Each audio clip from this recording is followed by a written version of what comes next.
지난 한 주 동안 일상의 삶을 사시고 예배 자리에 나오신 모든 이들을 우리 주 예수 그리스도 이름으로 환영합니다. 예배를 통해서 하나님이 새 힘을 주시기를 원하고, 또 우리가 사모하는 대로 주께서 은혜를 베풀어 주셔서 이제 다시 흩어져 한 주를 살 때에도 소금으로 빛으로 이전보다 더 멋진 승리의 삶을 살아가는 힘을 얻는 예배 자리가 되기를 또한 축복합니다. 아름다운 찬양 준비해 주시고 불러주셔서 감사합니다. 지난 주중에 논문을 하나 읽었는데, 신약을 전공하시고 세종대학에서 신약 교수로 수고하시는 김관임 교수의 논문인데 꽤 재미있었어요. 그래서 여러분과 함께 나누고 싶은데, 시작하면서 우리 하나님은 사랑과 긍휼의 하나님이십니다. 뿐만 아니라 공의와 정의의 하나님이시기도 합니다. 사랑의 하나님이시기에 용서도 하시지만 심판하시는 하나님이십니다. 그런데 재판을 하고 심판을 하려면 기준이 있어야 될 것 아니에요. 그 기준을 하나님의 공의, 하나님의 정의라고 합니다. 그래서 하나님의 말씀과 하나님이 행하신 여러 활동, 하나님의 액션을 사랑과 긍휼의 측면에서 바라볼 수도 있고 정의의 측면에서 바라볼 수도 있습니다. 하나님께는 사랑과 정의가 함께 있기 때문에 동시에 함께 볼 수 있다는 말씀이죠. 그런데 우리는 하나님을 사랑과 긍휼의 측면에서만 바라볼 때가 참 많습니다. 하나님은 정의의 하나님이시고 그래서 심판하시는 하나님이심을 기억해야 합니다. 그런 면에서 예수님의 천국 비유의 몇 가지를 한번 살펴보려고 하는데, 첫째는 마태복음 20장에 나오는 포도 농장의 이야기입니다. 이 농장의 농장주가 아침 일찍 나가서 포도원에서 일할 일꾼을 들여놓습니다. 계약을 하죠. 하루 동안 일하고 하루 품삯인 한 데나리온을 주겠다. 그렇게 계약을 하고 일꾼을 고용을 합니다. 아침 9시에 나갔는데 또 사람들이 있어서 일꾼으로, 그리고 12시, 그리고 오후, 성경에는 11시인데 오후 5시, 이렇게 각각 사람을 넣습니다. 그런데 첫 번째 이후에 9시, 12시, 오후 3시, 오후 11시에는 노동 조건에 대한 계약이 없어요. 그냥 상당한 보상을, 삭스를 주겠다 이렇게 하고 이제 사람을 넣습니다. 잘 아시다시피 이제 하루 일과가 끝나고 11시에 온 1시간 일한 사람부터 품삯을 계산을 하는데 한 데나리온을 주는 거예요. 그러니까 아침 일찍부터 와서 일한 사람들은 더 받을 줄 알았는데 3시간 일한 사람도, 6시간 일한 사람도, 9시간 일한 사람도, 심지어 10시간 이상 일한 사람도 다 한 데나리온씩 주는 거예요. 그래서 사람들이 화가 났어요. 이게 너무 부당한 일이다. 그렇게 항의를 하죠. 자, 여러분, 질문 하나. 시간에 따라 그 품삯을 다르게 계산하는 것이 정의 아닌가요? 어떤 사람이 노동을 1시간 한 사람과 10시간 한 사람을 똑같이 준다는 것은 이건 불의한 처사 아닌가요? 여러분, 어떤 회사에서 사장이 어떤 사람을 고용을 했는데 그는 일주일에 한 번밖에 안 나와. 아니, 한 달에 한 번만 나오는데 연봉이 1억이고, 어떤 사람은 아침부터 저녁까지 늘 정시에 제대로 출근해서 그렇게 열심히 일하는데도 똑같이 연봉이 똑같다 그러면 그건 불의한 회사잖아요. 뭐야, 자기 아들이라고 일도 안 하고 돈 주나? 그럴 수 있잖아, 그렇죠? 오늘 현장에서는 그러면 그거는 부당한 일로 그 사업주가 고소당할 수 있습니다. 그런데 이게 이제 천국 비유로 나온 거거든요. 어떻게 이런 불의한 일이 생겼느냐는 거죠.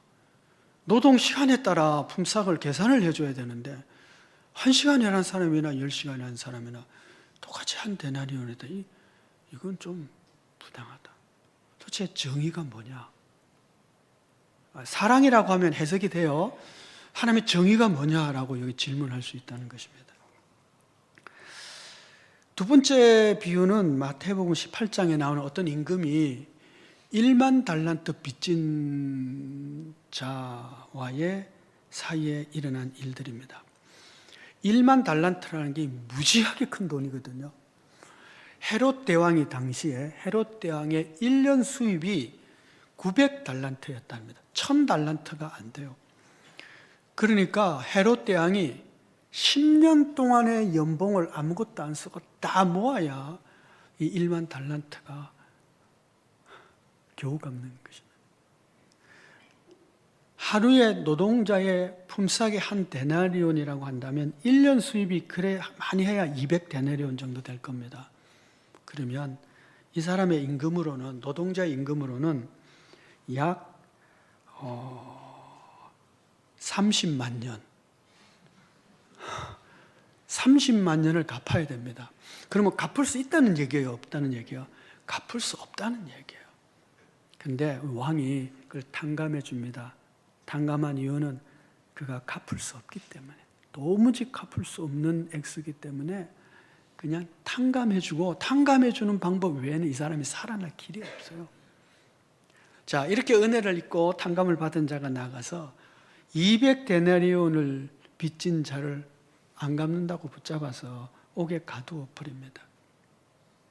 200데나리온이면 200일 품삯이거든요. 요즘으로 하면 아마 한 2, 3천만 원 정도 될 겁니다. 2, 3천만 원이야 뭐 영끌까지 안 해도 되잖아요. 그 정도는 빚지고 우리 살 수 있잖아, 그죠? 그리고 그 정도는 갚을 수 있지 않습니까? 2, 3천만 원이면 갚을 수 있겠죠. 그죠? 조금만 우리가 애쓰고 하면, 그죠? 그러니까 그 정도의 그 빚을 갚지 않았다고 해서 법적 조치를 취해서 옥에 가둬버린 거예요. 그러자 왕이 그 얘기를 듣고 그걸 다시 불러요.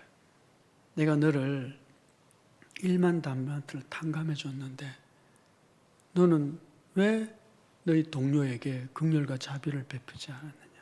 그래서 다시 그 옥에 잡아넣어라. 잡아넣었어요. 이 사람 어떻게 될까요? 평생 못 나오죠. 30만 년 갚아야 되는 걸 어떻게 나오겠어요? 못 나옵니다.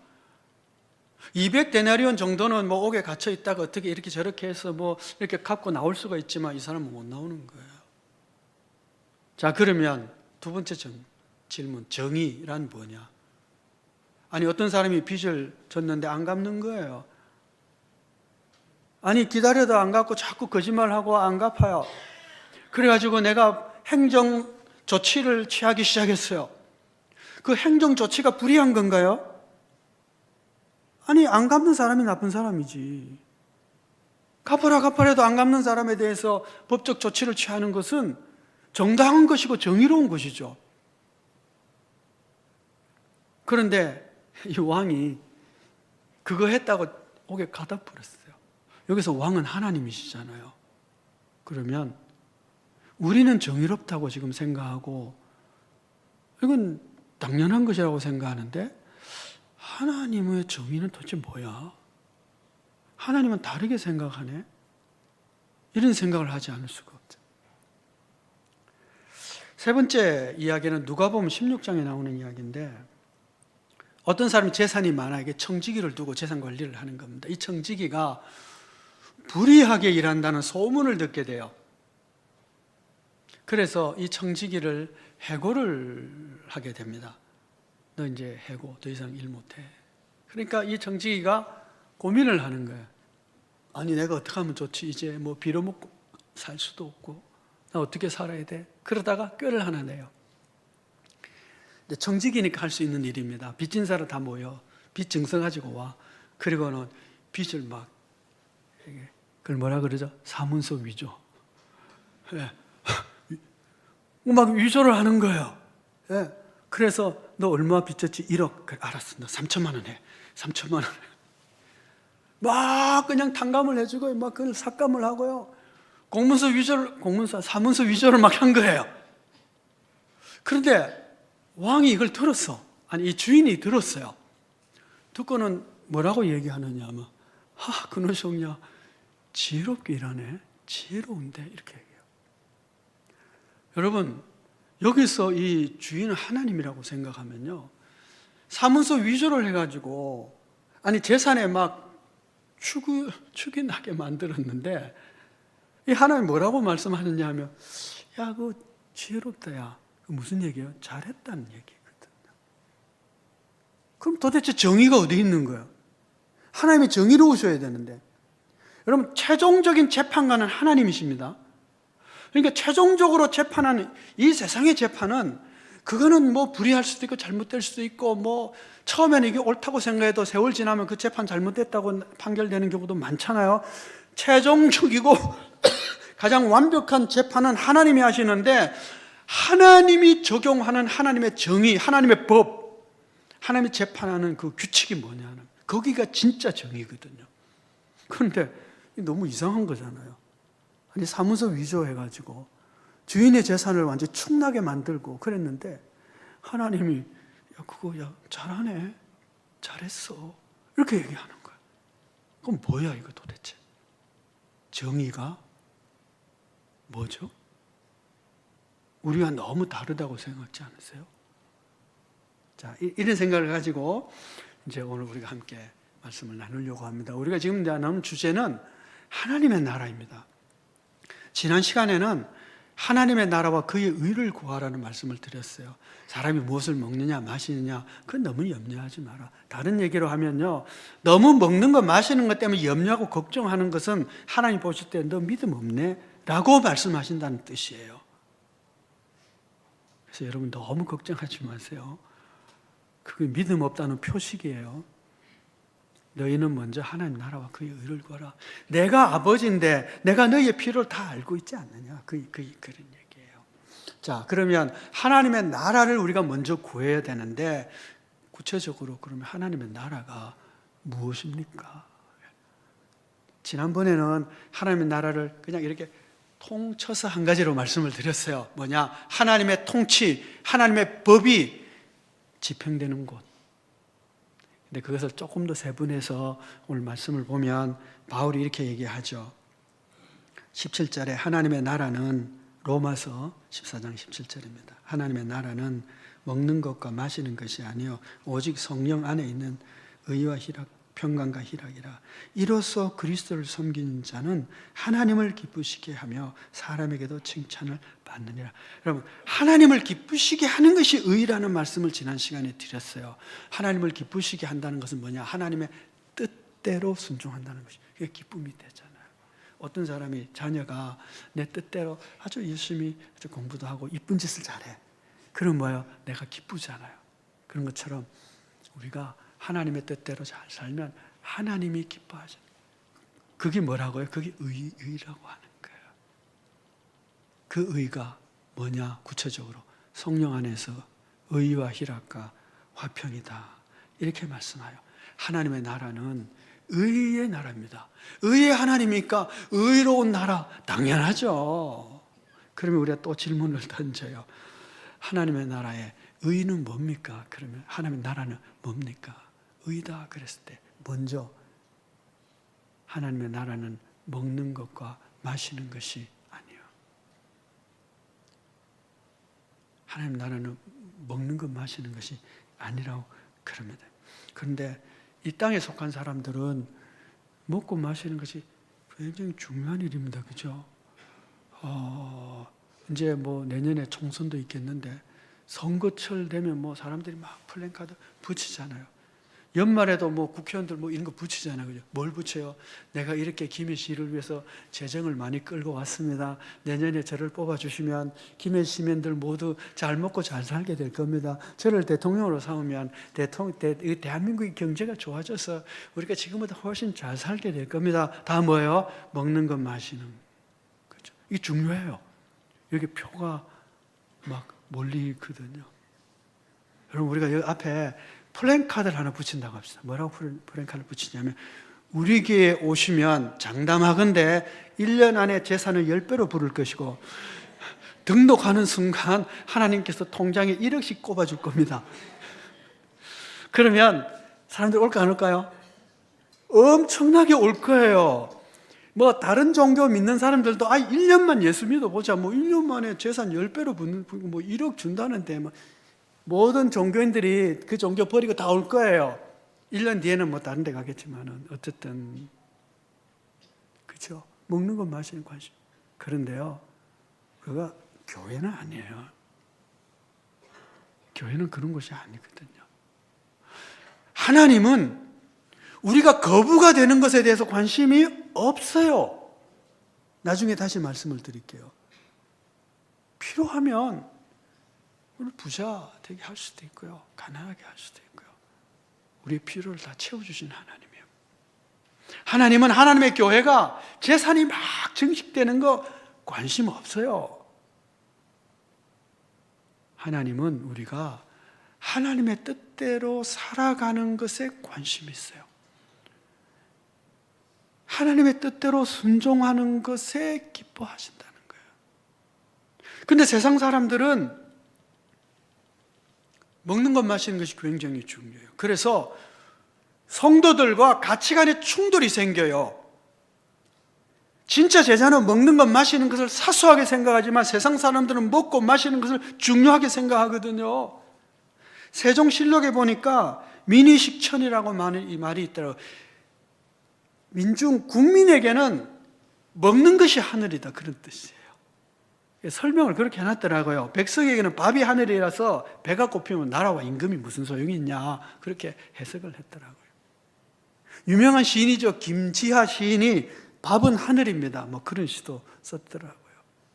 세상 사람들은 먹고 마시는 것이 마치 하늘이에요. 그게 종교예요. 그들의 신념이고 가치예요. 그런데 믿는 사람들은, 진짜 하나님의 사람들은 먹는 것 마시는 것 걱정 근심 안 하며 그것은 하위 개념이지 진짜 중요한 그 철학 가치 1순위가 아닌 거예요. 그래서 가치 충돌이 일어나요. 세상 사람들과 우리가 충돌할 수밖에 없어요. 그 사람들이 뭐 우리가 사소한 것에 대해서 같이 그들이 사소하게 생각하지 않아요. 그들은 중요하게 생각하니까 그것이. 그런데 우리도 세상 사람들이 중요한 것을 같이 중요하게 여기면 우리 가치가 잘못된 거예요. 우리의 제1순위는 먹는 것 마시는 것이 아니고 하나님의 나라이기 때문에 그렇거든요. 자, 이 오늘 로마서의 배경이 그래요. 이 유대 땅을 넘어가면 다 이방 땅이잖아요. 그럼 복음을 전하다 보면 그곳에서 이제 예수 믿는 사람이 생기는데 그 땅은 오랫동안 이방신들을 섬기고 이방신전이 있는 곳입니다. 대부분의 이방신전에 사람들이 예배드리러 갈 때 소, 뭐 이런 재물들을 가지고 가지 않습니까? 그 재물을 바치고 나면 뭐 비너스가 무슨 소를 먹겠어요? 그 뭐 아폴로 신이 무슨 뭐 염소를 먹겠어요? 그 내놓고 나면 그 제사장들이 좀 먹고 나머지는 다 시중에 풀려요. 자, 한 번 소용이 되고 두 번째 소용으로 갈 때는 이게 싸지는 거죠. 가격이 당연히 쳐지겠죠. 그래서 가난한 사람들은 이렇게 신전에 바쳤던 고기들이 시중에서 싸게 팔리기에 그때 고기를 사 먹는 겁니다.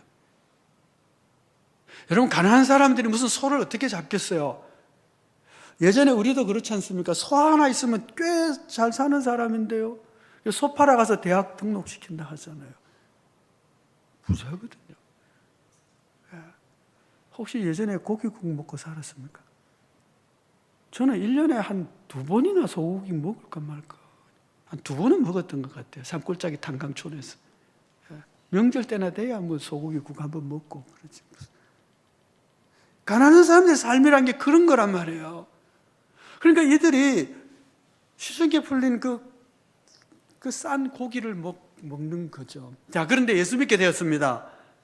그런데 이방 신전에게 바쳤던 것을 이거 먹어도 되냐? 혹시 절밥 드셔보신 분? 꽤 맛있다 그러는데 저는 안 먹어봤습니다. 혹시 제사상에 올랐던 그거 먹어보셨습니까? 저도 뭐 먹어본 적이 없어요. 제사 드리는 집안이 아니라서. 가만 보니까 제사상에는 가장 비싸고 좋은 것만 올라가니까 꽤 맛있을 것 같기는 한데, 그래도 뭔가 깨립직할 것 같아요. 저보고 먹으라면 잘 못 먹을 것 같은데, 신앙과 관계가 있나요, 없나요? 없어요? 아니 귀신이 와서 먹고 간 거를 먹어도 되는 거예요?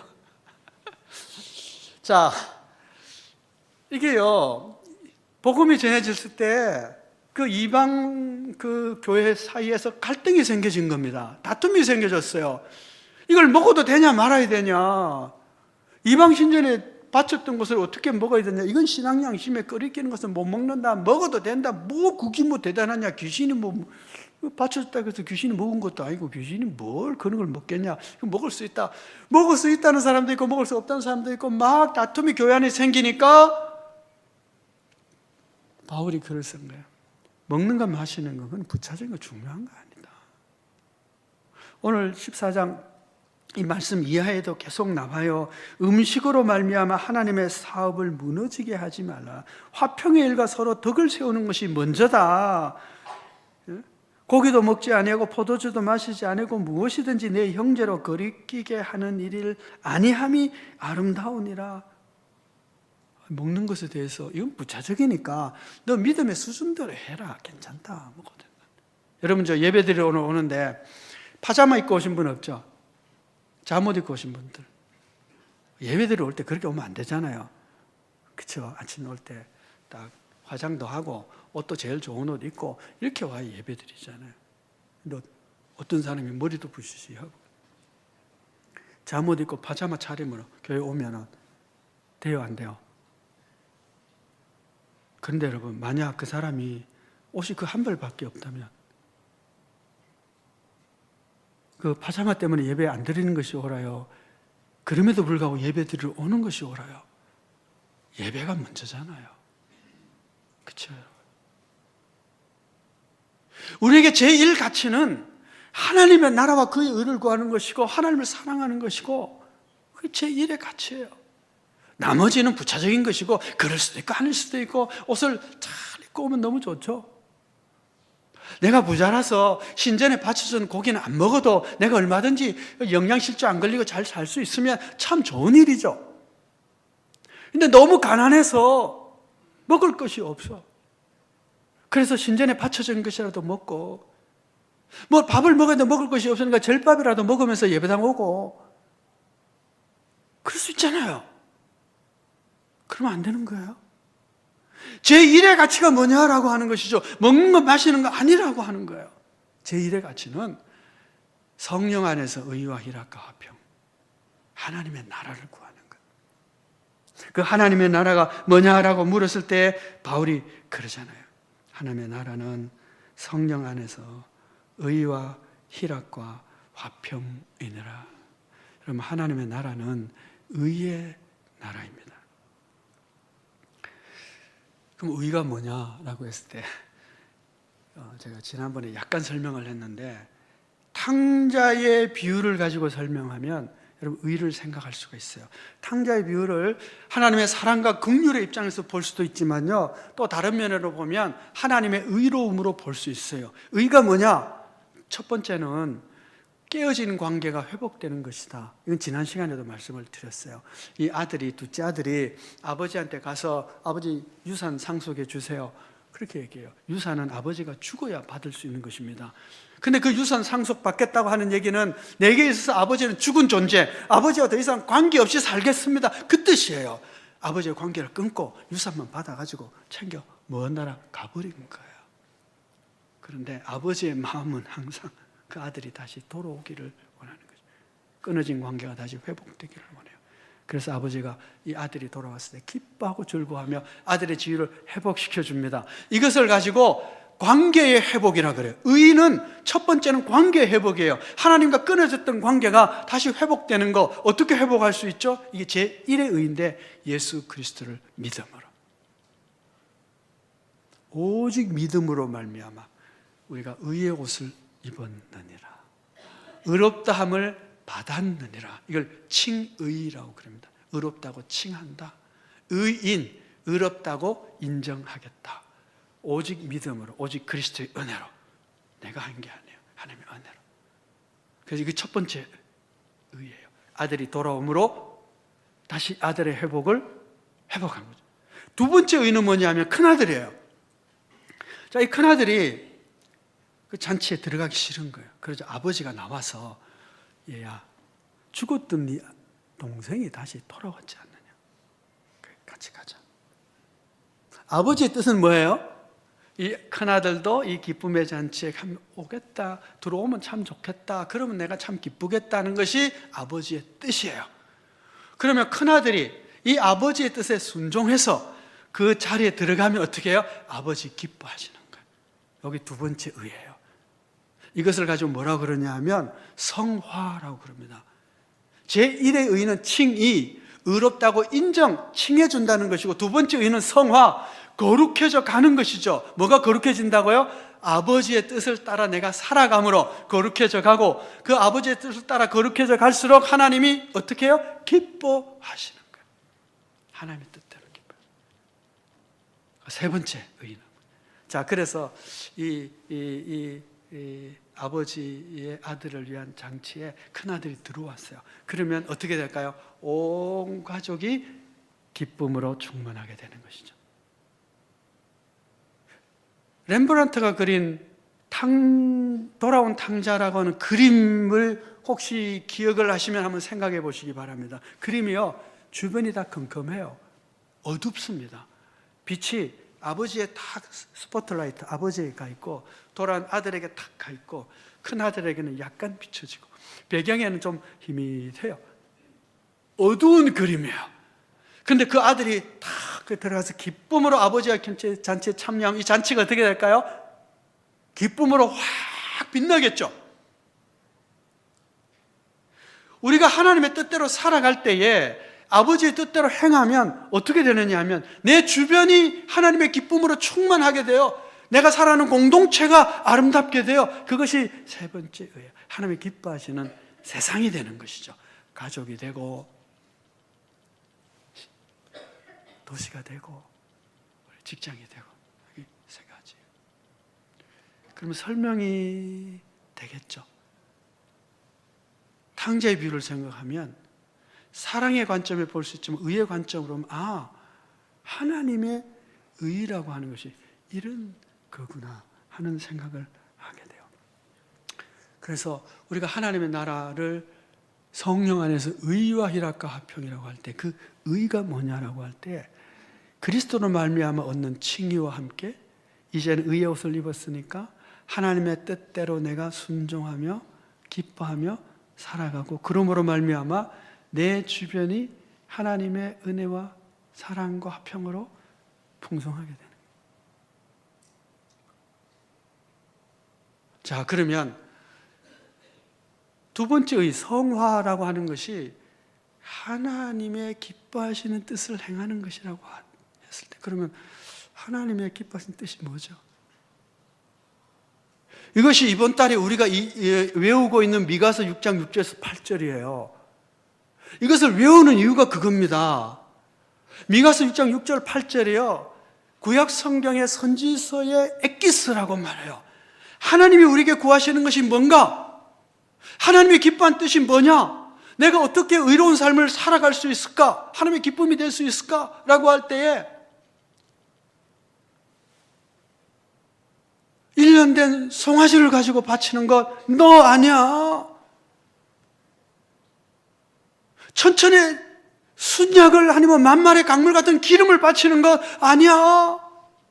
심지어 내 맏아들을 바치고 내 몸에 열매를 하나님께 바친다고 해서 그것이 하나님의 기쁨이 되는 것이 아니고, 오직 정의를 행하고 인자를 사랑하고 겸손하게 내 아내인가 함께 동행하는 것, 이것이 하나님의 뜻이고 이게 하나님의 기뻐하시는 의라고 하는 거예요. 여러분, 정의를 행하는 거예요. 정의라는 단위가 그 뜻이 내포하고 있는 것은 판단하다, 재판하다는 뜻을 가지고 있어요. 그러니까 정의를 행한다는 것은 무슨 얘기냐면 저놈 나쁜 놈, 저놈 나쁜 놈 고발하는 것이 아니라 고발당할 일을 내가 안 하는, 내가 행동하는 거니까. 왜? 내가 재판관이 아니거든요. 하나님이 재판할 때 어떻게 재판하시는가를 보고 하나님이 기뻐하시는 그 정의로운 삶을 사는 거예요. 하나님께서 잘했어 라고 말할 수 있는 그 삶을 살아가는 거죠. 그걸 정의라고 해요. 하나님의 판단이란 말이에요. 그러면 그 정의가, 하나님이 판단하시는 그 정의가 뭘까? 처음으로 다시 비유로 다시 돌아가겠습니다. 첫 번째 비유에서 노동시간이 어떠하냐에 관계없이 똑같은 임금을 준 것이 정의로운 것인가? 라는 질문에 대해서 사회주의가 아닌 자본주의를 살아가는 우리로서는 그건 부당한 일입니다. 1시간 일한 사람도 10시간 일한 사람도 다르게 차등을 줘야 그게 정의로운 것이죠. 그런데 이 부위에서 하나님은 그렇게 하지 않았다는 것이죠. 하나님의 정의는 아니라고 하는 거예요. 왜냐? 하나님은요, 노동시간에 관심이 없어요. 그 사람에게 관심이 있는 거예요. 1시간 일한 사람도 먹여 살릴 가정이 있고 식구들이 있고요. 5시간 일한 사람도 10시간 일한 사람도 동일하게 먹여 살려야 될 식구들이 있는 거예요. 그러니까 이 비용은 한 데나리온을 이 주인이 준 것은 노동의 삭수로 준 것이 아니라 그 사람을 보고 준 거예요. 그 사람을 살리고 그 가정을 살리기 위해서 준 거예요. 하나님의 정의는 뭘까요? 그러면 사람에게 있다는 거예요. 노동의 질과 양에 있는 것이 아니라 사람에게 집중하는 것이 하나님의 정의라고 하는 것이죠. 두 번째 비유, 자기에게 빚진 자를 법적 절차에 따라서 옥에 가두었어요. 그건 당연한 것이죠. 그래야죠. 빚도 안 갚고 있는 사람을 갖다가 안 갚으면 고발이라도 해서 받아야죠. 그리고 그렇게 법 집행을 하는 것을 정의롭다고 그러잖아요. 만약 내가 그렇게 이 사람이 내게 빚도 안 갚는데 이 사람이 이럽니다라고 이렇게 고발을 했는데 경찰이 혹은 뭐 법원에서 그걸 유야무야하고 있으면 그는 정의롭지 않는 세상이죠. 그렇죠, 여러분? 예. 법대로 집행을 해줘야 되는데 재판관이 법대로 집행을 안 해주면 억울한 사람은 너무 억울할 거 아니에요. 그건 정의로운 세상이 아니에요. 그런데 여러분, 하나님은 좀 다른 정의를 가지고 있다는 거예요. 어떤 정의일까요? 내가 너를 갚을 수 없는 빚을 탕감해 주지 않았느냐. 그러니까 너도 그렇게 살아가는 것이 마땅하다. 이 뭐예요? 그게 정의라고 하는 거예요. 하나님 앞장에서는. 여러분, 우리 모두가 갚을 수 없는 죄짐을 지고 지옥에 가서도 그 형벌을 영원히 형벌을 내가 져도 갚을 수 없는 죄의 짐을 지고 있어요. 갚을 수 없는 빚을 지고 있던 이 사람과 똑같은 거예요. 우리가 그래 빚을 그리스도께서 대신 갚아주셨어요. 그럼 하나님 우리에게 말씀하시는 거예요. 너도 그렇게 긍휼과 자비를 베풀며 살아라. 그게 정의로운 거야. 그렇게 말씀하고 있는 것이죠. 그런데 그렇게 긍휼을 베풀지 않고 사는 것이야말로 불의한 것이다. 세 번째 비유는요, 해고 통지서를 받은 이 청지기가 자기 살자고 주인의 재산을 막 손해를 엄청 끼쳤어. 그렇죠, 여러분? 그런데 주인이요, 자기 재산이 손해보든지 자기 재산이 증식되는 데서 관심이 없는 분 같아요. 아니, 자기 재산이 막 충났는데도요, 이 부정한 불의한 이 청지기를 보고 그놈야 지혜롭게 잘하네, 잘했어, 그렇게 한다는 거예요. 우리 하나님은요, 하나님의 교회 재산 증식하고 손해보는 거 관심 없어요. 어디에 관심 있을까요? 자, 이 불의한 자가 한 행동을 보십시오. 이분이 아니지, 이 나쁜 놈이 문서 위조를 왜 했을까요? 앞에 전제가 있잖아요. 내가 해고당하면 내가 어떻게 먹고 살까? 내가 부양할 가족도 있는데 어떻게 해야지? 자기가 먹고 살, 가족이 먹고 살 궁리를 한 거예요. 이 주인은 사실 관심이 거기에 있는 거예요. 재산에 있는 게 아니라 이 녀석이 어떻게 앞으로 살아갈까? 그래, 네가 살 길을 마련했네. 잘했어. 그렇게 얘기하는 거예요. 여러분, 연끌해가지고 내 월급이 다 그냥 빚으로 나가는, 막 빚이 엄청 진 사람이 있다고 합시다. 그런데 주인이 그걸 탕감을 해줬어요. 그러지 말고 너 갚을 수 있는 정도로 그냥 한 10%만 갚아라. 아니면 한 50% 갚아라. 그래 확 줄어들면 월급의 반이 이제는 생겨졌잖아요. 그럼 어떤 일이 생길까요?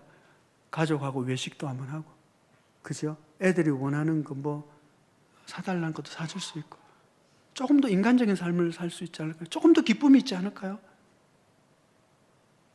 주인은 이 사람이 불의한 막 서로를 위조한 것을 관심을 두는 것이 아니라, 그렇게 해서 이 빚진 자들이 조금이라도 인간다운 삶을 살고 좀 기쁘게 살고 좀 마음의 평안함을 살고 그렇게 하는 것을 오히려 더 기뻐하고 있다는 거예요. 잘했어. 그래, 잘했어.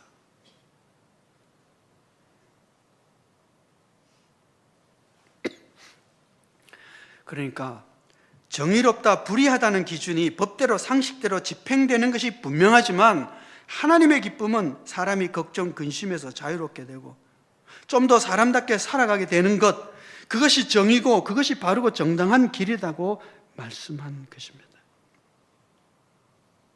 성도 여러분, 우리가 일반 상식에서 말하는 정의와 진짜 재판관인 하나님이 재판하시는 정의의 내용이 좀 다르죠?